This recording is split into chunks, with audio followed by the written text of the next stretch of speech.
الحمد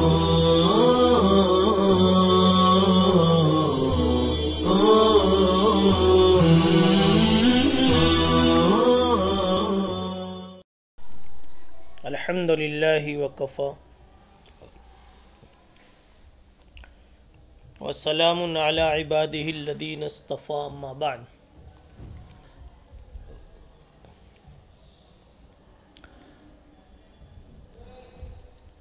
طلبہ عزیز، سننے والے ساتھیوں، پچھلے سبق میں بات یہاں آ کر رکی تھی،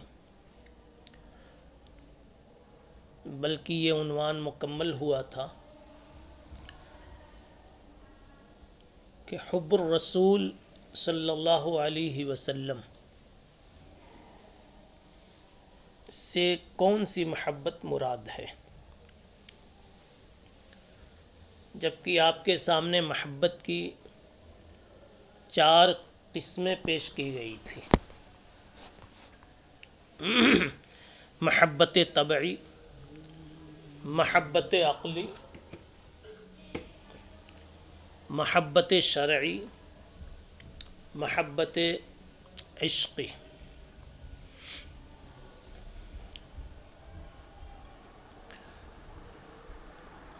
یاد ہوگا آپ کو کہ کسی جگہ چاروں محبتیں اگر جمع ہوں، یہ کوئی محال نہیں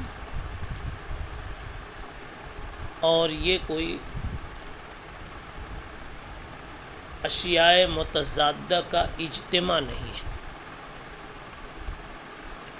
بلکہ ایک جگہ ایسی چاروں محبتیں جمع ہو سکتی ہیں۔ رسول اللہ صلی اللہ علیہ وسلم سے محبت عقلی بھی ہے ایمان والے کو، شرعی بھی ہے اور طبعی بھی ہے۔ ایمان والے نے آپ صلی اللہ علیہ وسلم کے محاسن کو، اوصاف کو، قربانیوں کو اور امت کے ساتھ شفقتوں کو، محبتوں کو، اخلاص کو، للہیت کو، جذبات حسنہ کو اتنا سوچا کہ آپ صلی اللہ علیہ وسلم کی محبت طبیعت کا حصہ بن گئی۔ تو یہ محبت طبعی بھی ہے، اور پھر یہ سب محبتیں مل کر کے اس قدر پرجوش ہوئیں کہ عشق کی جو کیفیت ہوتی ہے وہ کیفیت وجود میں آ گئی، یعنی بندہ امتی رسول اللہ صلی اللہ علیہ وسلم کے لیے عاشق زار بن گیا، بے قرار بن گیا، عاشق کامل بن گیا۔ تو یہ محبت چاروں ہے۔ حضرت عمر ابن خطاب رضی اللہ عنہ کا اس موقع پر ایک بڑا اہم قضیہ پیش آیا، جو اس موقع پر شراح تحریر بھی فرماتے ہیں۔ وہ یہ ہے کہ حضرت فاروق اعظم رضی اللہ تعالیٰ عنہ نے نبی پاک صلی اللہ علیہ وسلم سے عرض کیا، یا رسول اللہ، لَأَنْتَ أَحَبُّ إِلَيَّ مِنْ كُلِّ شَيْءٍ إِلَّا مِنْ نَفْسِي۔ آپ میری نگاہ میں ہر چیز سے زیادہ محبوب ہیں سوائے اپنی جان سے، یعنی میری اپنی جان مجھے جتنی مطلوب ہے، وہ اس جان سے میری محبت زیادہ ہے آپ کے مقابلے میں۔ آپ کی محبت جان سے زیادہ پیاری نہیں ہے۔ حضرت عمر ابن خطاب رضی اللہ تعالیٰ عنہ نے اپنی یہ کیفیت سچ بیان فرما دی۔ صحابہ کا یہ وصف تھا کہ انہوں نے نبی پاک صلی اللہ علیہ وسلم سے صفا و خلوص کو سیکھا تھا، محبت کو سیکھا تھا، اخلاص کو سیکھا تھا۔ نفاق سے کبھی ان کو قرب نہیں ہوا، نفاق کی ہوا بھی ان کے پاس سے نہیں گزری، نفاق کی گرد سے اپنے آپ کو ہمیشہ انہوں نے بچایا۔ تو حضرت عمر نے اسی بنیاد پر یہ کہہ دیا یا رسول اللہ مجھے ایسا محسوس ہوتا ہے، یہ اب پیش کرنے کا حاصل ہوا کہ کہہ رہے یا رسول اللہ مجھے ایسا محسوس ہو رہا ہے کہ مجھے آپ سے جو محبت ہے وہ میری جان سے مجھے جو محبت ہے اس سے کم ہے، یعنی مجھے میری جان سے محبت سب سے زیادہ، اس کے بعد پھر آپ سے محبت۔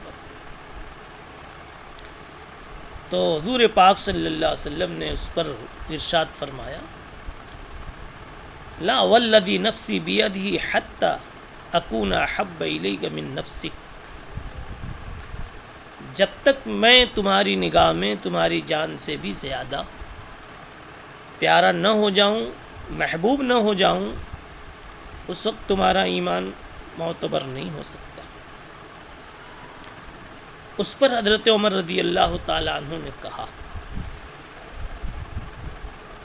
الآن واللہ لأنت احب الی من نفسی، اب آپ میری نگاہ میں سب سے زیادہ محبوب ہو گئے۔ تو پھر حضور پاک صلی اللہ علیہ وسلم نے فرمایا الآن یا عمر، اب تو نے ایمان کے اس تقاضے کو پورا کر دیا۔ اب یہاں یہ سوال ہوتا ہے کہ حضرت عمر رضی اللہ تعالیٰ عنہ نے یہ نفی کیوں کی کہ مجھے اپنی جان سے زیادہ آپ سے محبت نہیں ہے؟ حضرت تھانوی رحمۃ اللہ علیہ نے اس کا جواب دیا اور بڑا معقول جواب دیا، اور یہی جواب علامہ خطابی اور قاضی عیاض رحمہم اللہ سے بھی منقول ہے۔ حضرت فرماتے ہیں کہ اصل میں محبت سے مراد محبت عقلی،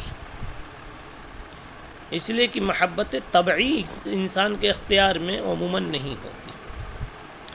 تو حضرت عمر رضی اللہ عنہ نے جو ابتدا میں نفی کی اور صاف صاف بتا دیا کہ مجھے ایسا محسوس ہو رہا ہے کہ آپ کی محبت میری جان کے مقابلے میں کم ہے میرے اندر میں، تو حضرت عمر نے طبعی محبت کی بات کی تھی، اس لیے کہ طبعاً انسان کو اپنی جان زیادہ پیاری ہوتی ہے، گو کہ عقلاً دوسرے کو اپنے سے زیادہ محبوب بھی رکھتا ہے۔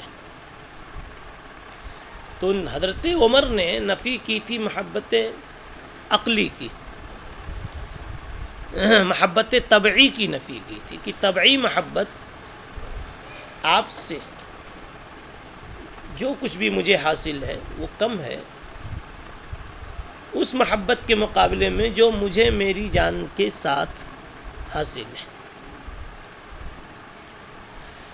اور یہ سمجھتے ہوئے حضرت عمر نے نفی کی تھی کہ اس حدیث میں جو محبت مطلوب ہے وہ محبت طبعی مجھے حاصل نہیں، وہ مقام حاصل نہیں ہے، اس لیے انہوں نے نفی کر دی۔ لیکن جب نبی پاک صلی اللہ علیہ وسلم نے دہرایا اور یہ کہا کہ جب تک میں تم سب سے زیادہ محبوب نہ ہو جاؤں تمہارا ایمان معتبر نہیں، تو اس وقت حضرت فاروق اعظم کو تنبہ ہوا اور اپنی عقل سے کام لیا۔ یوں سوچا ہوگا کہ کیا ایسا نہیں ہے کہ میری ذات کٹ جائے لیکن حضور کے امر میں، محبت میں، شان میں، احترام میں فرق نہیں آئے؟ تو حضرت عمر کو جواب اندر سے ملا ہوگا کہ میری جان جانے والی جائے گی، یہ جواب ملا ہوگا۔ چھن جائے اگر دولت کونین تو کیا غم، لیکن نہ چھوٹے ہاتھوں سے دامان محمد، یہ جواب ملا ہوگا۔ تو اب سمجھ میں ان کو آیا اور عقل میں بات آئی کہ آخر میں اپنی جان اس نبی کے لیے فدا کرنے پر کیوں تیار ہو گیا؟ اس لیے کہ نبی سے بھی زیادہ، اپنی ذات سے بھی زیادہ مجھے جس سے محبت ہے وہ نبی کی ذات ہے۔ اب یہ جب خیال ہوا، احساس ہوا، تو فیصلہ لے لیا کہ بات سمجھ میں آ گئی کہ محبت نبی کی زیادہ ہے، میری اپنی ذات کی زیادہ نہیں ہے۔ اور یہ عقل کے راستے سے سمجھ میں آئی، عقل کی بنیاد پر غور و فکر کیا تو سمجھ میں آئی۔ اس لیے یہ خلاصہ نکلا کہ طبعاً سوچ رہے تھے تو کمی محسوس ہو رہی تھی، اور عقلاً جب غور کیا ہے تو اس کمی کا جواب مل گیا اور کمی منفی ہو گئی، کمی ختم ہو گئی، اور بات سمجھ میں آ گئی کہ رسول اللہ صلی اللہ علیہ وسلم سے جو محبت ہے وہ ساری چیزوں سے زیادہ ہے۔ بہرحال حضرت عمر ابن خطاب رضی اللہ تعالیٰ عنہ کے اس قضیے کو لے کر کے جو کوئی بات سوچے کہ میرے اندر میں، حضرت عمر میں اس طرح کی کوئی محبت کی کمی تھی، ایسی بات نہیں۔ یہ تقسیم کر لی جائے کہ حضرت عمر نے جو شبہ رکھا وہ حب طبعی کو بنیاد بنا کر، اور پھر جو دوبارہ فیصلہ لیا وہ حب عقلی کو بنیاد بنا کر۔ ایک بات اور یہاں قابل توجہ ہے، بعض لوگوں نے محبت عقلی کا انکار کیا، اور انکار بھی بس ایک معمولی وجہ سے ہے۔ محبت عقلی کا انکار اس وجہ سے کیا کہ محبت عقلی کی تعریف میں بعض لوگوں نے ایک مثال پیش کی کہ محبت عقلی یوں ہے کہ آدمی کڑوی دوا پینا پسند نہیں کرتا، لیکن پھر بھی پیتا ہے اور عقل سے اس کو پسند کرتا ہے، ذائقے سے پسند نہیں کرتا، عقل سے پسند کرتا ہے، پھر بھی پیتا ہے ناگواری کے باوجود۔ اب یہ جب عقلی محبت کی، حب عقلی کی تعریف اور مثال پیش کی جاتی ہے کہ جو عقل میں پسند نہ آوے، جو طبع میں پسند نہ آوے، پھر بھی عقل کی بنیاد پر اس کی منفعت سوچ کر اس کو پسند کیا جاوے، تو اس میں ایک پہلو ہوا ناپسندیدگی کا، پہلا پہلو۔ دوسرا پہلو پسندیدگی کا۔ اب نبی پاک صلی اللہ علیہ وسلم کے ساتھ اس محبت کو جوڑتے ہیں تو گویا یہ کہنا پڑے گا کہ جس نے بھی محبت عقلی کی، اس نے گویا نبی کی ذات سے پہلے ایک درجے میں اس نے ناپسندیدگی کا تعلق رکھا، پھر عقل سے سوچ کر پسند فرمایا، پسند کیا۔ یہ بات مناسب نہیں لگ رہی، اس لیے بعض لوگوں نے کہا محبت عقلی مراد لینا ٹھیک نہیں۔ لیکن یہاں یہ سمجھنا چاہیے کہ محبت عقلی میں یہ مثال کیوں دی جائے اور یہ تعریف کیوں کی جائے کہ ایک چیز ناگوار ہو پھر عقل سے گوارا ہونے لگے۔ یہ کہا جائے کہ ایک چیز ابتدائی سے پسندیدہ ہو سکتی ہے اور عقل کے راستے سے وہ چیز پسندیدہ ہو سکتی ہے۔ ابتدائی سے ایک چیز پسندیدہ اور عقل کے راستے سے، جیسے کھانے کی لذیذ چیزیں، مٹھائیاں، دودھ اور دوسرے لذیذ آئٹم، یہ آپ کو عقل کے راستے سے اور ذائقے سے خوب معلوم ہے کہ یہ چیز لذیذ ہے، اس لیے عقل میں وہ اس کی افادیت آ گئی، اس کی منفعت آ گئی۔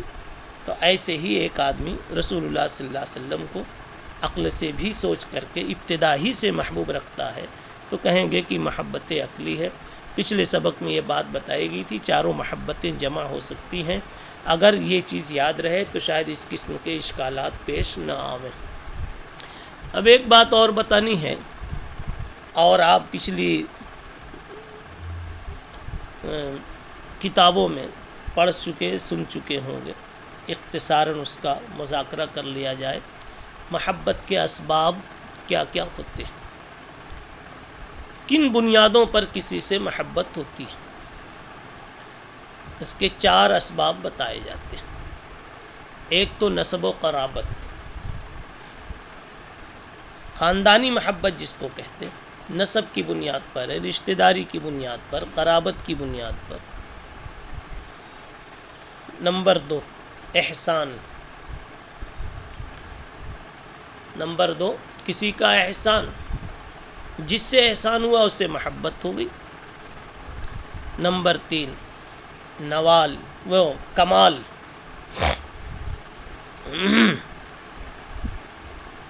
کمال، ایک انسان میں بے شمار کمالات ہیں، ان کمالات کی بنیاد پر قاری اچھا، عالم اچھا، محدث اچھا، مفتی اچھا، اخلاق اچھے، تو کمال کی وجہ سے اس سے محبت ہو گئی۔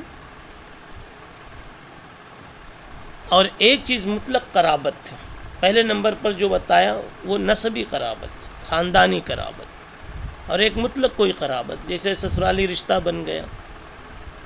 تو اس طرح کی جو کوئی بھی قرابت ہو تو نسب ایک بنیاد ہے محبت کی، نسب، دوسرے قرابت، تیسرے احسان اور چوتھے کمال۔ اگر نسب اور قرابت کو ایک ہی مان لیا جاوے تو پھر ایک آخری چیز ہے جمال، کہ کسی سے محبت ہوتی ہے اس کے حسن و جمال کی وجہ سے، کسی سے محبت ہوتی ہے اس کے حسن و جمال کی وجہ سے۔ جناب رسول اللہ صلی اللہ علیہ وسلم کو آپ ان چاروں چیزوں کے آئینے میں دیکھیں تو ہر چیز بدرجہ اتم موجود ہے۔ نسب و قرابت، آپ صلی اللہ علیہ وسلم نے خود فرمایا انا لکم بمنزلۃ الوالد، میں تمہارے لیے باپ کے درجے میں، اور یاد رکھو باپ والد بول کر کے باپ نہیں مراد ہے، بلکہ والد بول کر کے والدین مراد ہے، جس ذل ولد کے معنی میں ہے، سبب الولادت کے معنی میں۔